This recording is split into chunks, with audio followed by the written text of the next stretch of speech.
Et hello tout le monde, on se retrouve pour les sorties littéraires de juillet 2023. J'ai essayé de faire des changements pour le son parce que je me suis aperçu que le micro me coupait. Ça faisait vraiment bizarre, ça coupe, donc j'espère que ça ira, on verra. Sinon je rechangerai tout ça, ou je retournerai cette vidéo et vous m'entendrez jamais dire ces mots. Du coup, pour les sorties littéraires de juillet, je crois, si je me souviens bien, avoir sélectionné 10 livres.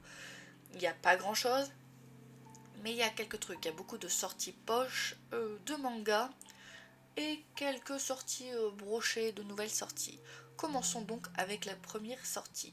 Sortira Les Salauds Gentilshommes tome 2 de Scott Lynch aux éditions Brajos le 5 juillet 2023 en poche. Ce sont des éditions, enfin ce sont des livres qui ont déjà eu beaucoup d'éditions.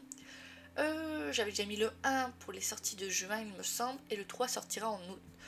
Je ne sais plus trop quoi ça parle, donc on va se lire le résumé du tome 1 et on en parle juste après. On l'appelle la ronce de Camor. Bretteur invincible et un maître voleur, la moitié de la ville le prend pour le héros des miséreux, l'autre moitié pense qu'il n'est qu'un mythe. Les deux moitiés n'ont pas tort. Sachant à peine manier l'épée, Locke Lamora est à son grande dame, la fameuse ronce. Ses exploits sont des escroqueries de la pire espèce, et lorsque Locke vole aux riches, les pauvres n'en voient pas le moindre sou. Il garde tous ses gains pour lui et sa bande, les salauds gentilshommes. Mais voilà qu'une mystérieuse menace plane sur la cité de Camor. Pris dans un jeu meurtrier, Locke et ses amis verront leur ruse et leur loyauté mises à rude épreuve. Rester en vie sera déjà une victoire. Voilà pour le résumé du tome 1. J'ai connu ce livre grâce à la chaîne T-Booking, qui disait que c'était à peu près comme Keschel, et Keschel, j'ai lu le premier tome que j'ai apprécié. J'ai les deux autres tomes à lire, donc j'ai hâte de découvrir Les Salauds de Gentilhomme, qui apparemment serait dans la même vibe, avec un monde fantastique riche. Donc hâte de lire ce tome. Passons donc à la deuxième sortie de ce mois de juillet. Sortira le 5 juillet 2023 aux éditions J'ai lu par Georgia Caldera, La Cité des Songes tome 2. Personnellement, je n'ai toujours pas lu ni acheté le tome 1, il est dans ma wishlist. J'espère le découvrir bientôt, mais j'ai une pile à lire monstrueuse et j'ai déjà beaucoup de livres. J'essaye d'en caser beaucoup dans les challenges et en plus de ça, je fais des lectures communes, mais j'ai toujours une pile à lire énorme. Je crois qu'elle dépasse les 100 livres. Mais soyons honnêtes, il y a aussi des séries de mangas. Si je m'y mets, je peux en finir plusieurs en une journée. Ça m'arrive déjà de lire 10 à 15 mangas par jour, ça m'est déjà arrivé, ça va assez vite à lire. On dit 20-30 minutes pour un manga, donc le manga ça va. Ce qui est plus long, c'est les briques. Genre Crescent City 2, que je suis en train de lire en ce moment, qui est une vraie brique. Donc j'espère le finir avant la fin de juin, mais je ne suis pas sûre. Donc en plus de ça, je lis une lecture commune et j'essaye de caser des petits trucs par-ci par-là. Donc on verra comment ça se déroule, mais pour l'instant, lisons le résumé de ce tome 1.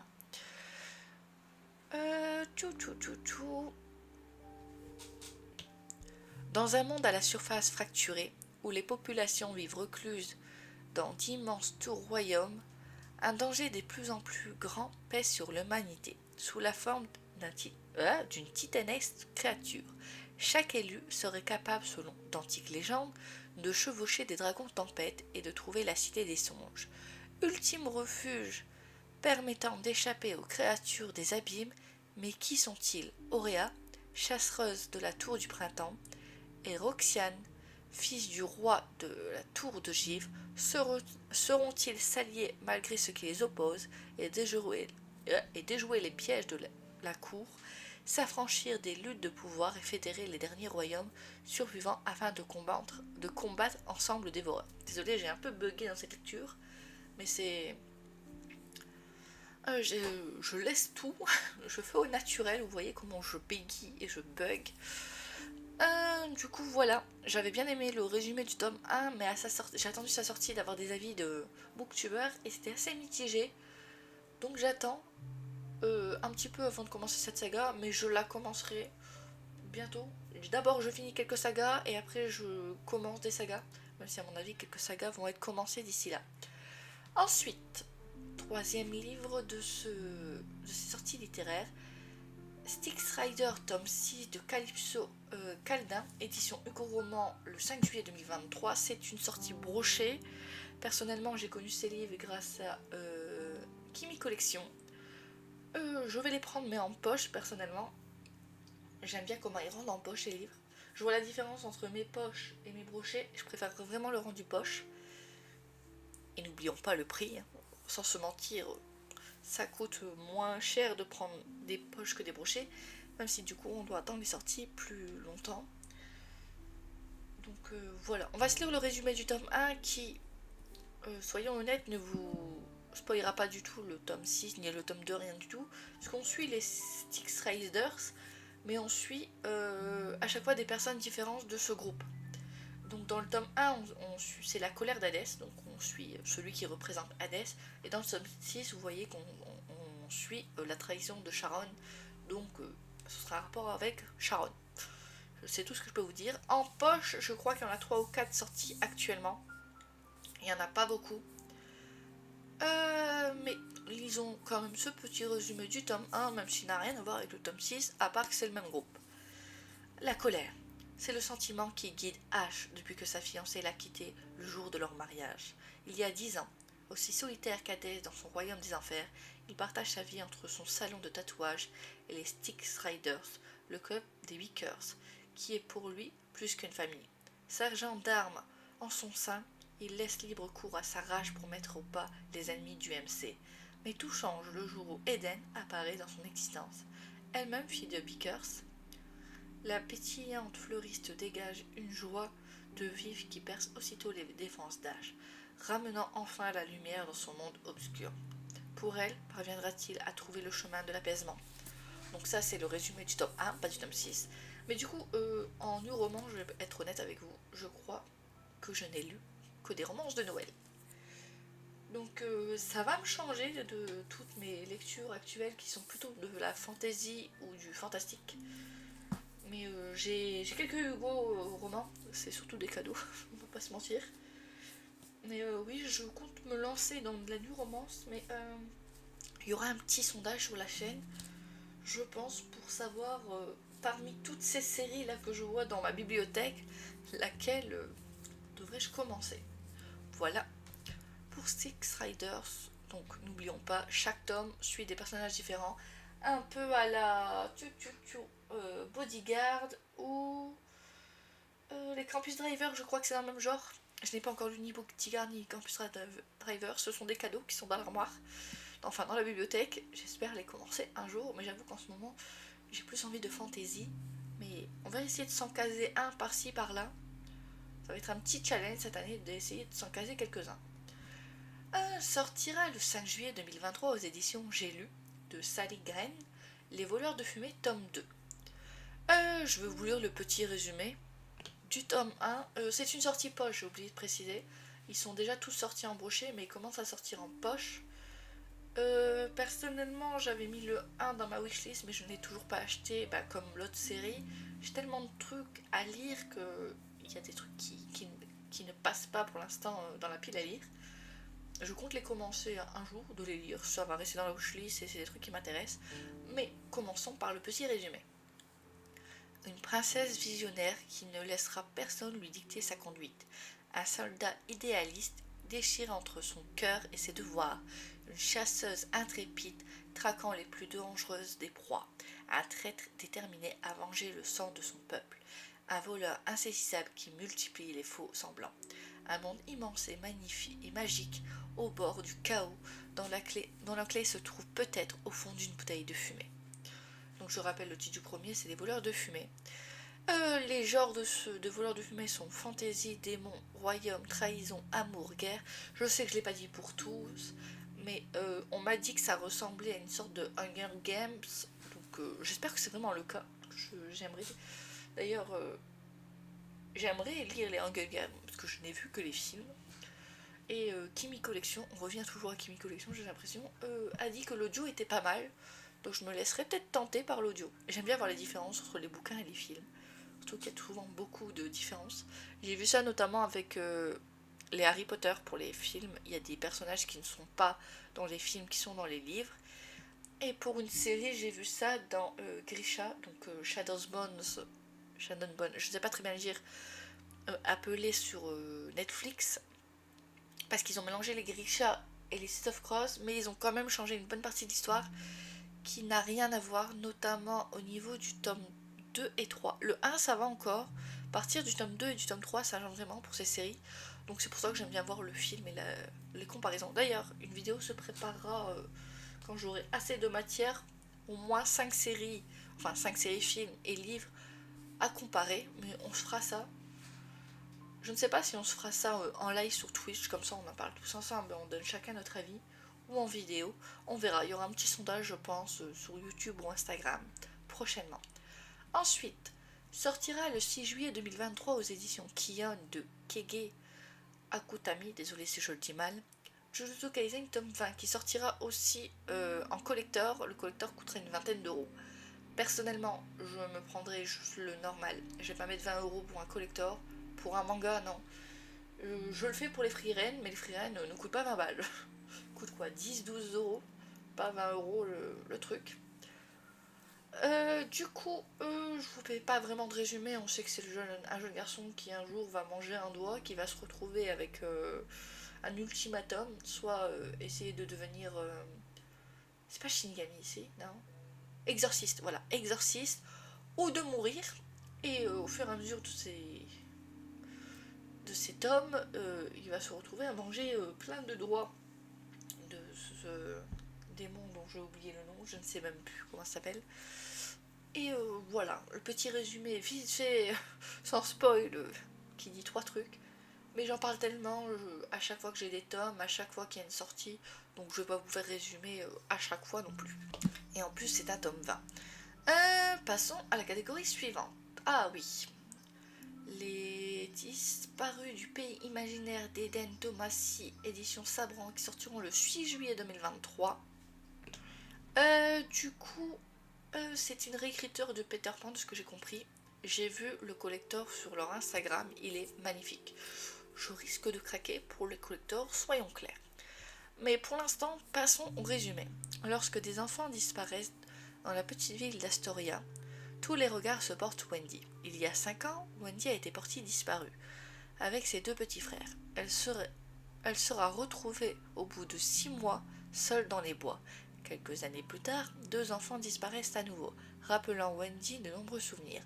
Alors qu'elle rentre chez elle par une route sombre à travers bois, au volant de son pick-up, une forme gisant sur la chaussée l'oblige à s'arrêter. Il s'agit d'un jeune garçon qui prétend connaître Wendy et pourrait bien être la clé des mystères entourant toutes ces disparitions d'enfants. Il s'appelle Peter. Donc réécriture de Peter Pan, j'en ai qu'une que je n'ai pas lue, c'est Tout droit jusqu'au matin des Twisted. Mais j'ai bien envie de découvrir ce tome, cette parution qui a l'air d'être plus tournée vers Wendy que sur Peter Pan. J'ai l'impression qu'il sera dedans, mais j'ai l'impression que notre personnage principal sera plus Wendy. Donc hâte de faire cette petite découverte. Passons du coup à la prochaine sortie. Sortira le 6 juillet 2023 aux éditions de Saxus par Leg Bardugo, désolé si je le dis mal, à l'externe tome 2 jusqu'en enfer. Le tome 1 s'appelait la 9e maison, je vais y arriver. De la même autrice, je ne connais, comme je vous l'ai dit tout à l'heure, je connais Grisha, Seeds of Cross, Kingscar, Le Chant des Ronces, donc son univers Grishaverse. Je n'ai lu pour l'instant d'elle que Grisha. Et du coup, j'ai hâte de découvrir une autre série d'elle. Par contre, je les découvrirai en poche, vu que le premier est déjà sorti en poche chez J'ai lu. Donc j'attendrai la sortie poche pour ce 2e tome, mais en attendant, lisons le résumé de ce tome 1. Alors qu'elle se remet de ses blessures à la suite d'un massacre inexpliqué, Alex Stern se voit proposer d'intégrer l'université de Yale au sein de la maison L'été. Cette société secrète a pour mission de contrôler l'usage de la magie au sein des 8 autres maisons que compte la prestigieuse institution, je vais y arriver. La jeune femme doit cette position enviable, quoique dangereuse, a un talent très particulier. Elle est capable de voir les fantômes, mais un soir, elle est témoin d'un meurtre d'une violence rare. Son enquête la confrontera à des forces qui défient l'imagination. Mon problème, c'est que je veux lire trop vite, donc du coup, j'y bafouille. Du coup, passons à la prochaine sortie. Je sais juste que je vous parle du tome 2, mais je n'ai pas encore lu le tome 1. Donc pour l'instant, c'est une sortie qui m'intéresse. Voilà, c'est tout ce que je dirais avec ce petit résumé. Du coup, sortira le 6 juillet 2023 aux éditions Akata par Morishita Shu, Assign of Affection, tome 7. J'ai lu les 6 premiers, j'aime bien en plus tout collé dans la bibliothèque, ça fait un petit arc-en-ciel tout coloré, fait une petite frise. Du coup, on va suivre une jeune fille qui est malentendante, qui va rencontrer un garçon qui va lui demander de lui apprendre la langue des signes. Je fais vite fait le petit speech sans essayer de spoil, enfin sans spoil les passages comment ils se rencontrent, mais et du fil en aiguille, une relation va naître entre eux et on les suit dans ces tomes. Je me demande combien de tomes va faire cette saga, puisqu'en général, ce genre de saga fait environ une dizaine de tomes, entre 10 et 15 tomes. Donc on verra, c'est déjà le tome 7. C'est toujours aussi mignon à voir l'évolution de cette relation et les complications aussi d'être une personne avec un handicap. Euh, J'ai oublié ce que je disais. Qui est porteur d'un handicap et qui travaille en étant malentendant. Donc ça doit être compliqué quand les gens vous appellent en criant, mais en fait, non mais c'est pas comme ça qu'il faut faire. Il faut être plus respectueux. Enfin bref, passons à la suite. Sortira le 12 juillet 2023 aux éditions Pika par Hiro Mashima et Denzero tome 26. Personnellement, j'ai le 19 et le 20 à lire. Une fois que je les aurai lus, j'hésite entre me prendre directement du 21 au 26 et de faire un marathon directement sur Twitch. Comme ça, on se les lit tous et on se met à jour. Voilà, je ne vous fais pas de speech des Denzero. Je vous en parle à chaque fois. Quand j'ai un tome, quand un tome sort. Donc on se fera un petit pitch pendant l'update. C'est tout ce que je vous dirai. Allez, on passe à la suite. Sortira le 13 juillet 2023 aux éditions Akata de Shuru Sono. Sasaki Miyano, tome 7. Personnellement, je n'ai pas lu le 6, je le garde pour lire avec le 7. Parce que je trouve que c'est lent. C'est lent, la mise en place est lente. C'est une petite romance MM. Même si au début du tome, aucun des deux n'a jamais été attiré par un homme. Mais notre grand rouquin va dire...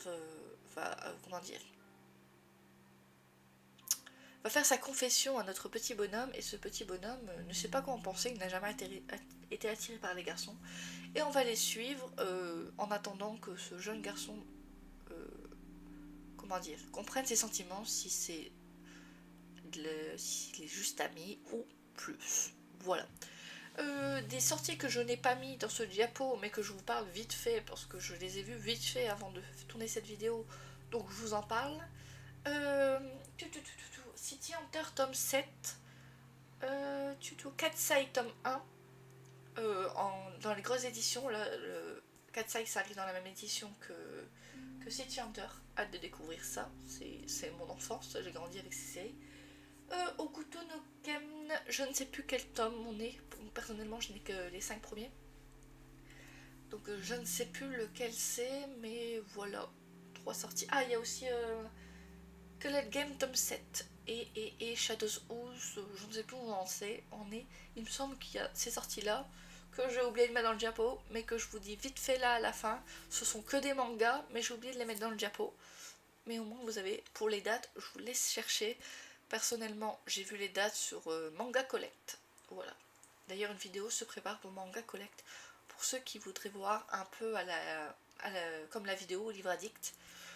Je ne sais pas quand elle sortira, parce qu'entre deux, il y a une autre vidéo dans le même genre qui va sortir. Mais merci à tous d'avoir regardé cette vidéo sur les sorties littéraires de juillet 2023. Je vous souhaite à tous une bonne journée, bonne soirée.